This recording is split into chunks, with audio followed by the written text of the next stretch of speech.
Bienvenue sur votre chaîne Radio Doif. Pour mieux profiter au maximum de nos services, veuillez vous abonner et n'oubliez pas d'appuyer sur la petite cloche pour activer les notifications. Un petit clic suffit pour nous encourager. Si c'est déjà fait, merci de votre confiance et bon visionnage. Bonsoir mesdames, messieurs, merci de nous rejoindre pour le journal. À quelques mois des élections législatives et régionales, le porte-parole de la présidence comorienne a tenu une conférence de presse pour réaffirmer la disponibilité du gouvernement à accompagner tous les acteurs électoraux et les politiciens afin d'assurer le bon déroulement de ce scrutin. Le président a lancé un appel à l'unité et à la paix, exhortant tous les Comoriens, en particulier les responsables politiques, à se préparer dans un esprit de cohésion pour ce grand rendez-vous démocratique. Le porte-parole a également abordé la mise en place du nouveau gouvernement suite à la réélection du président Azali Assoumani, soulignant la relève en cours dans le pays. Il a appelé à faire confiance à cette nouvelle équipe et à la soutenir dans la réussite de ses missions.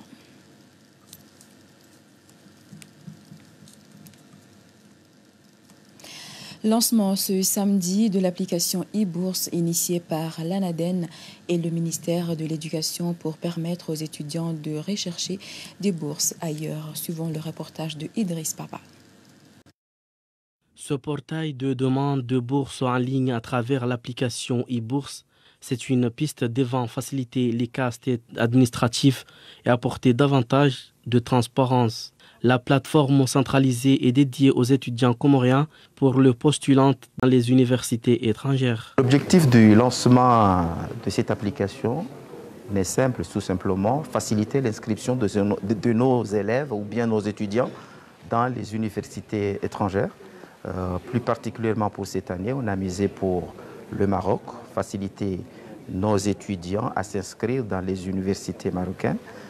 Donc pour le moment, tous les dossiers à fournir, on a déjà fait des communiqués sur les réseaux sociaux, sur les journaux. Donc j'appelle à tous les candidats de se renseigner auprès de ces médias pour pouvoir compléter leur dossier. Bon, l'ANADEN est là et puis le ministère de l'Éducation. Et eux aussi, ils peuvent directement s'inscrire sur l'application e-bourse afin que ils obtiennent ce qui leur mérite. Nous avons essayé de faciliter les procédures pour postuler. Donc maintenant, au lieu de devoir vous déplacer à l'éducation pour vous informer ou pour faire votre postulat, vous pouvez déjà rester chez vous, vous ouvrez le site web sur le lien e-bourse.gouv.km et à partir de là, au moins vous aurez les informations nécessaires, mais vous pouvez aller plus loin, par exemple en faisant votre inscription, en remplissant le formulaire, en envoyant les documents qui sont demandés et valider votre demande. Et au même moment, à l'éducation, ils vont recevoir votre demande. Force est de comprendre surtout, de reconnaître qu'à l'ANADEN, des progrès significatifs ont été accomplis pour tonifier leur soif estudiantine. Les aspirants au cursus universitaire sont appelés à joindre leurs idées aux actes.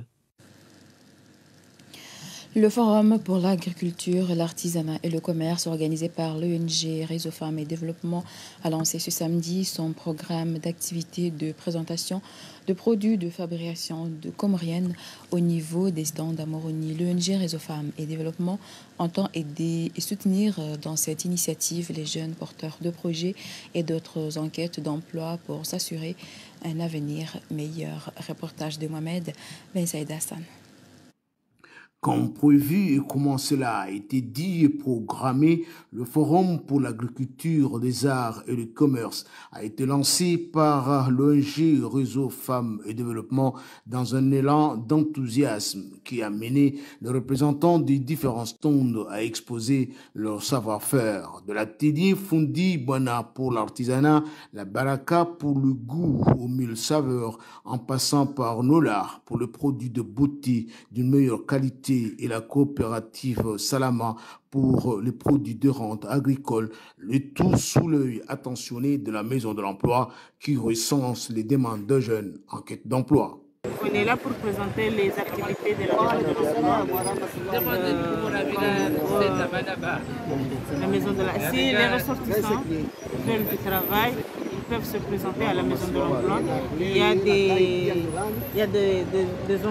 a des enregistrements, il y a des offres d'emploi qui sont à la maison de l'emploi pour donner les ressortissants. Pour montrer aux ressortissants les fiches qu'on utilise à la maison de l'emploi pour s'enregistrer les offres et les demandes. Oui, j'apprécie beaucoup que ce soit dans l'espace public, que ce soit accessible à chacun. Lorsqu'on se promène dans Moroni, on peut s'arrêter et prendre le temps de trouver des produits de qualité. Et j'ai moi-même acheté quelques épices ici et d'autres produits. Et je trouve que c'est une très bonne initiative, que les femmes puissent mettre en valeur leur activité. C'est une source de revenus, bien sûr, et ça met en valeur le pays. L'ONG Réseau Femmes et Développement s'est dit satisfait du lancement de cette 3e édition qui s'avère être une réussite. C'est très encourageant, mais l'engouement de cette 3e édition nous encourage à dépasser nos limites, à aller vers l'avant et à avoir beaucoup plus d'exposants. Je dirais que l'artisanat comorien est en bonne voie. C'est à nous de prendre tout ce potentiel pour le valoriser à l'échelle locale déjà, régionale et pourquoi pas internationale demain. Ainsi, les organisateurs du Forum de l'agriculture, de l'artisanat et du commerce ont donc réussi leur pari. L'activité a pu rassembler les jeunes en grand nombre pour les stands. C'est une note d'espoir pour l'avenir.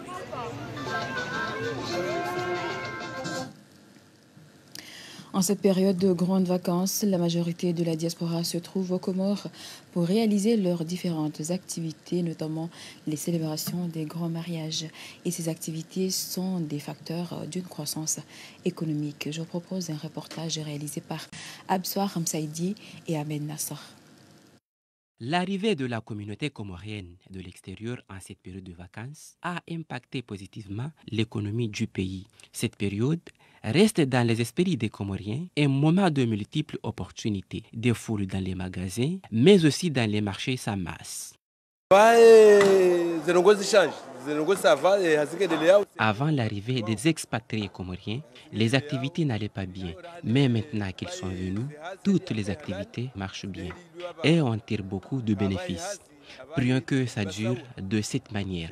Contrairement aux années précédentes, cette année, les expatriés ne sont pas beaucoup venus aux Comores. Cette année, la situation n'est pas facile. Les billets sont très chers, raison pour laquelle la diaspora n'est pas venue en masse. Au lieu de venir avec 4 enfants, on est venu avec 2 ou 1 seul. Nous sollicitons une baisse des billets. Si ce dernier se réalise, les vacanciers seront nombreux l'année prochaine et nous espérons que l'économie du pays va se développer. L'arrivée de la communauté comorienne de l'extérieur dans le pays d'origine est un facteur essentiel pour l'économie, mais aussi est une fierté pour les familles. En cette période de festivités coutumières, les produits agricoles locaux ne sont pas en manque, contrairement aux années précédentes. C'est justement le constat fait au marché de la capitale par nos reporters. Le détail dans ce reportage est réalisé par Abderrahmane Senia et Djaloud Rajab. Les produits agricoles sont en abondance, notamment le manioc, patates douces et les bananes vertes. D'habitude, en cette période des grandes vacances et festivités coutumières, ces produits sont les plus consommés et ceci peut constituer un manque. Cependant, ces aliments sont au marché en grande quantité. Cette disponibilité des produits arrange les clients. On peut acheter ce qu'on veut par rapport à vos moyens. Si vous avez de bons moyens, tu achètes. Si vous n'avez pas de bons moyens, tu achètes ce que tu peux, le peu que vous en avez. Il n'y a pas un manque, sauf le fruit à pain, elle n'en a pas. Un problème de prix, ça c'est notre faute, nous, population. Si les agriculteurs multiplient la production agricole, l'offre serait supérieure à la demande. Par conséquent, les prix seraient automatiques abordables. Suite de ce journal, le ministre des Transports maritimes et aériens, Andili Leïda, est accueilli ce vendredi à l'aéroport de Bandar Salam. C'était son premier voyage depuis sa nomination. À cette occasion, une cérémonie solennelle lui a été organisée dans son village natal, Ndjondoni, dans la région de Mledjili. Reportage de Hussein Abdillah et Tchal Mohamed Delamine. Un mois après sa nomination au poste du ministre du Transport maritime et aérien, Andili Leïda est accueilli massivement ce vendredi à l'aéroport de Bandar Salam. Très attendu, un accueil chaleureux lui a été réservé dans sa ville natale Ndjondoni, dans la région de Mledjili. Cette cérémonie solennelle est réservée, honorée par des autorités nationales et insulaires du pays. La jeunesse de la localité a remercié le chef de l'État, Azali Assoumani, qui a tenu sa promesse en faisant de la jeunesse un pilier indispensable pour le renouveau des Comores. Le ministre du Transport aérien et maritime nouvellement élu interpelle donc la jeunesse à s'aligner auprès du chef de l'État pour l'intérêt du pays et de l'île d'Omélie particulièrement. La jeunesse de Ndjondoni sollicite organiser un accueil grandiose du chef de l'État au cours du premier trimestre du 2025 afin de remercier directement le président de la République pour la nomination de leur frère Andili Leïda. Cette nomination a suscité un vif soulagement et une confiance de la jeunesse auprès de la politique du chef de l'État. Le délégué aux droits de l'homme a fait un feedback sur les faits réalisés lors de la 54e session du comité arabe permanent en Égypte. À cet effet, l'Union des Comores a déposé leur rapport sur les droits de l'homme. Le délégué aux droits de l'homme, Youssouf Ismaël Madi, nous en parle. Nous avons abordé la question pertinente qui préoccupe la communauté internationale, à savoir le sort des Palestiniens qui, malgré tout, le peuple palestinien subisse des atrocités féroces perpétrées par l'armée israélienne et les autorités israéliennes. Donc, nous avons lancé un appel solennel à cesser ces hostilités et ces bombardements parce qu'il n'est pas normal qu'un peuple soit victime de ces bombardements de telle intensité. Donc, nous avons aussi condamné, bien sûr, le comportement des autorités israéliennes et l'armée israélienne dans les territoires palestiniens. Nous nous félicitons également du jugement ou du procès qui a été rendu en faveur de la Palestine par la CPI qui blâme Israël à des crimes contre l'humanité. Donc le comité arabe permanent s'est félicité de cette décision historique et qui a été rendue le 19 juillet de cette année. Donc, il a été de notre devoir pour saluer de telles initiatives. Nous avons penché, bien sûr, pour voir comment l'évolution des droits de l'homme dans nos pays. Nous avons remarqué qu'il y a une évolution significative pour le respect et la promotion des droits de l'homme, qu'on ne peut pas comparer les droits de l'homme dans les pays arabes et les droits de l'homme dans les pays européens. C'est un monde différent. Nous avons nos coutumes, nous avons notre religion, donc il y a intérêt à respecter ces droits conformément à notre religion. Et puis, je ne peux pas passer inaperçu de ne pas remercier le chef de l'État, son Excellence Azali Assoumani, qui n'aménage aucun effort pour que le peuple comorien puisse savourer d'une liberté exceptionnelle et de respect des droits fondamentaux. Donc tout ce chantier, c'est sous la présidence de son Excellence Azali Assoumani et son gouvernement que je profite pour lui rendre hommage. Et dans la page santé, l'ONG Santé Diabète a procédé ce samedi à Anjouan à un dépistage du diabète et de la tension artérielle dans les différents endroits de l'île. À cette occasion, plusieurs personnes se sont fait dépister. Le reportage d'Ayatollah Mahmoud et d'Inarzad Youssouf. L'opération a eu lieu à la place publique de Msirojou tôt dans la matinée de ce jour. Plusieurs personnes se sont présentées pour la circonstance. Que ce soit des vieilles personnes ou des jeunes, tous ont passé différentes étapes pour compléter le processus. Enregistrement, mesure de taille et de la tension artérielle, poids et autres avant le dépistage. Après avoir passé toutes ces étapes, une fiche est remplie pour laisser les coordonnées personnelles en cas de besoin, comme nous l'affirme cette personne qui a complété le processus.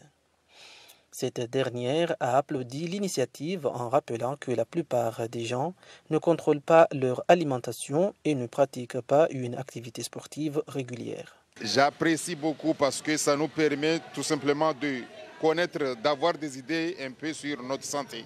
Tu vois? Donc parce que les Comoriens ont tendance toujours, ont l'habitude, et je dirais que c'est une mauvaise habitude, d'aller à l'hôpital quand ils sont malades. Alors qu'il y a un moyen de justement de faire ce qu'on appelle des préventions. Le docteur Kazmir Kamar, le chef du district sanitaire de Wani, précise l'importance du dépistage. Pour les nouveaux diabétiques, je dirais, parce qu'il y a les anciens, il y a qui se connaissent déjà, ils savent déjà comment manger, comment boire, etc. Mais ceux qui ne savent pas, justement, on dépiste pour savoir ceux qui ne savaient pas qu'ils étaient diabétiques. Et là, justement, on va les éduquer, comment manger, comment faire un peu de sport, etc. En plus du traitement. Et on va les mettre sous traitement.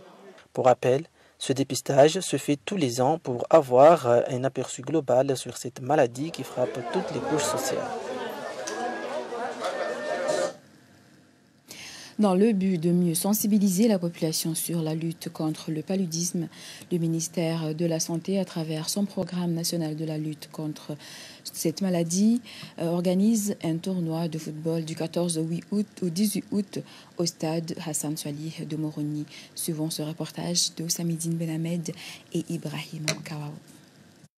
Ce tournoi réunira 4 équipes de football de première division afin de sensibiliser au paludisme, d'inciter à des mesures plus fortes contre cette maladie mortelle et de collaborer avec les footballeurs pour plaider en faveur de la lutte contre le paludisme.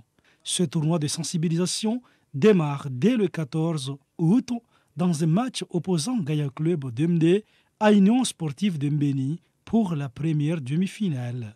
Quant à la deuxième, elle aura lieu jeudi 15 août au stade Hassan Swalihi de Moroni entre Amical de Chezani et Kuenor de Mitsamiouli.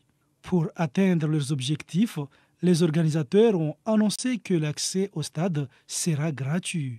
Nous optons pour la gratuité et que ça permettra à toute la population d'être présent et de comprendre nos objectifs. Nous avons mis en œuvre beaucoup d'activités. Là, actuellement, nous avons mis en œuvre une campagne de distribution de moustiquaires pour les enfants de la diaspora et des touristes, mais nous avons remarqué que la communication n'est pas au rendez-vous.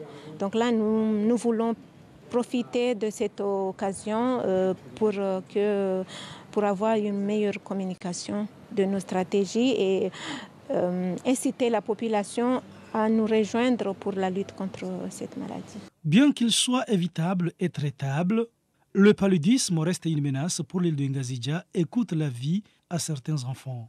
La coordinatrice du programme national pour la lutte contre le paludisme, Dr Hadjira Abdoulatif, appelle la population à adhérer à ce projet pour atteindre l'objectif zéro palu aux Comores. Nous avons remarqué ces derniers temps que beaucoup de cas sont notifiés au niveau de la Grande Comore, la seule île qui continue à enregistrer des cas autochtones. Donc là, nous avons pensé qu'à travers le sport, c'est vraiment le moyen le plus efficace pour une meilleure communication. Donc là, nous remercions la Fédération comorienne de football qui nous, avec la Ligue, la lutte contre le paludisme, notre partenaire principal, c'est le gouvernement, mais le partenaire financier principal, c'est le Fonds mondial, et l'OMS, c'est le partenaire technique. Nous avons aussi la République Chine et l'UNICEF qui nous accompagnent pour cette lutte. Mais nous sommes quand même limités par rapport aux moyens. Donc là, si on arrive à organiser ce tournoi et que nous avons l'adhésion de la population pour la lutte contre le paludisme, nous pouvons atteindre notre objectif, celle d'éliminer le palud d'ici 2025, comme au niveau national, comme on l'a fait au niveau régional, au niveau d'Anjouan et au niveau de Moéli. Inspiré par ses propres expériences en tant que parent et ayant vu l'impact dévastateur du paludisme dans le monde, le président de la Ligue de football de Ngazidja appelle les sportifs à s'unir et à soutenir la vision du ministère de la Santé qui souhaite éradiquer cette maladie à travers son programme national de la lutte contre le paludisme. Les experts s'accordent à dire qu'il est possible de parvenir à une île sans paludisme. Anjouan et Moéli ont déjà atteint l'objectif 0 cas de paludisme, ce qui est possible en Ngazidja si chacun respecte les mesures.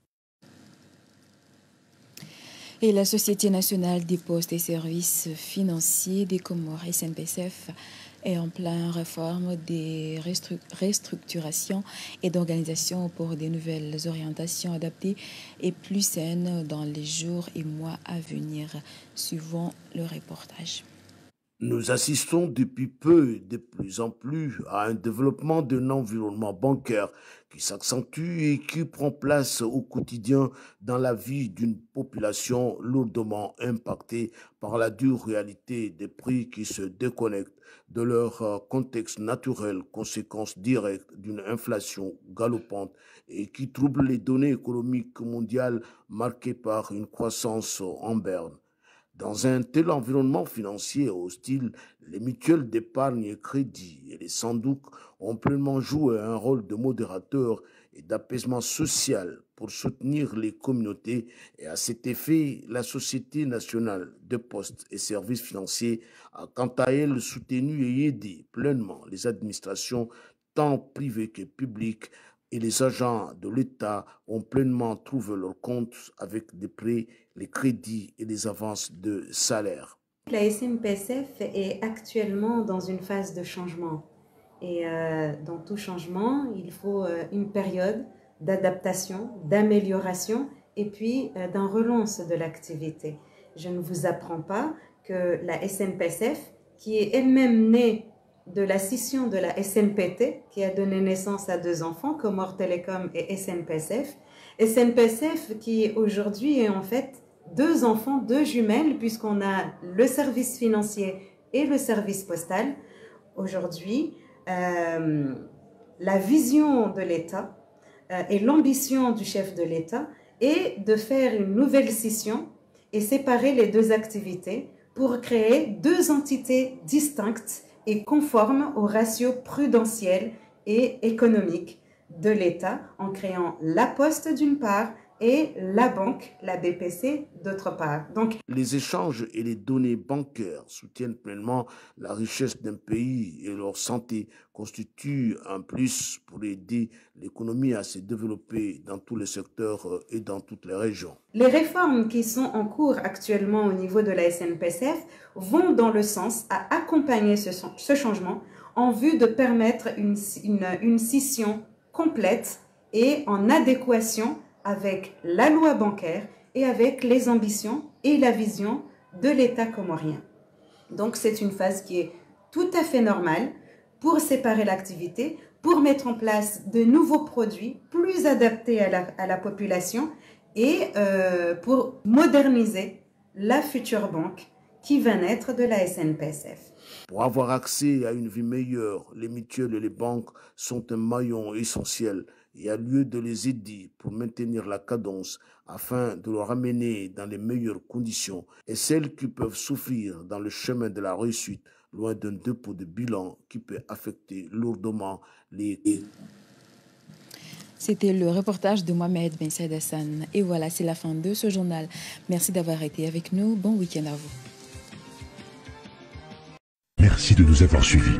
Et pour mieux profiter au maximum de nos services, veuillez vous abonner et n'oubliez pas d'appuyer sur la petite cloche pour activer les notifications. Un petit clic suffit pour nous encourager. Si c'est déjà fait, merci de votre confiance et à la prochaine vidéo.